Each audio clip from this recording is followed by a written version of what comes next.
Doing? What part of 337 you from? I'm from, well, I live in Lafayette, but I'm at 57. Okay. You know where Somerville is? I'm from Franklin. Oh, look, I brought you some water. I appreciate it. Thank you. Listen, this is actually my son's car. Okay. He kind of, I don't even know how to say it. He's smoking marijuana, missing blah, blah, whatever. So I finally got a hold of him. And he had caught 2 blowouts. Okay. I fixed the blowout. You fixed one tire, okay. And then I put the dummy tire. As I came down the bridge right here, boom, I caught a blowout. So I got the tow truck to tow it right here. Okay, so I have a tire. you have a tire, all right. That's all that matters. That's all that matters. As long as you got a tire, we're gonna handle it. Yeah. Can you do me a favor and pull it forward for me though? Okay. So your son is going through a phase right now. Yeah. Where is he? He's at home. In St. Martinville? In Youngsville. In left Youngsville? Okay. Yeah. His dad and family is from Baldwin, Generate.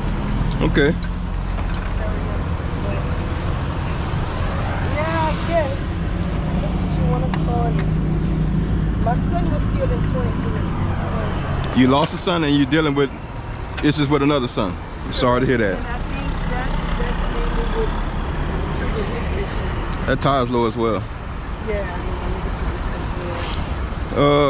What kind of help is he? You getting him any help? Is he seeking help? Does he want help?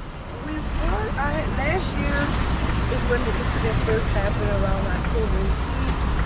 He had 3 semesters left to be an electrical engineer. Okay. He was going to Southern. His first few semesters he did good.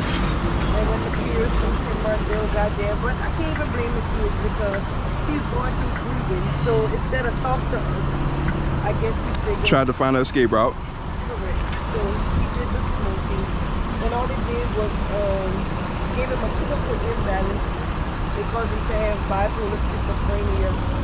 And he had severe depression. So I was able to get him in the facility because that's the first time. Let's get this spare tire.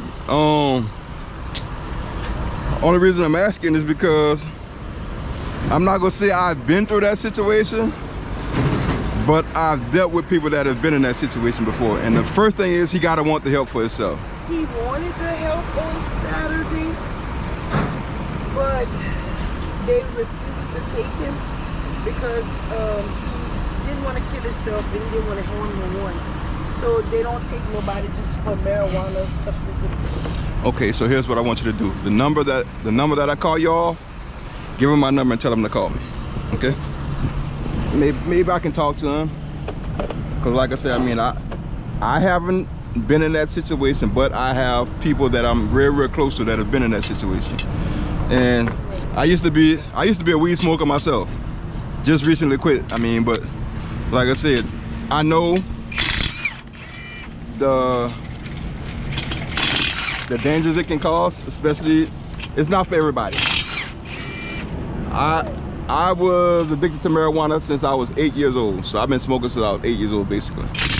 And I quit a couple times and then I relapsed a couple times, you know, but I understand the cycle, the process, and the mental aspect of it. So that's why I said, tell him to give me a call if he really wants to talk about it. But like I said, he gotta want help though. That's the only way he's gonna be able to conquer. He has to want the help for himself. You can't throw that away. Yeah, you can. Can't throw it away here anyway. Yeah, but he has to want the help for himself. If he wants the help for himself, I can help him. Okay. Thank you so much. Yeah, no problem. D'Artagnians? Yes, ma'am. Yeah, I've been here, matter of fact, 14 years now. Okay.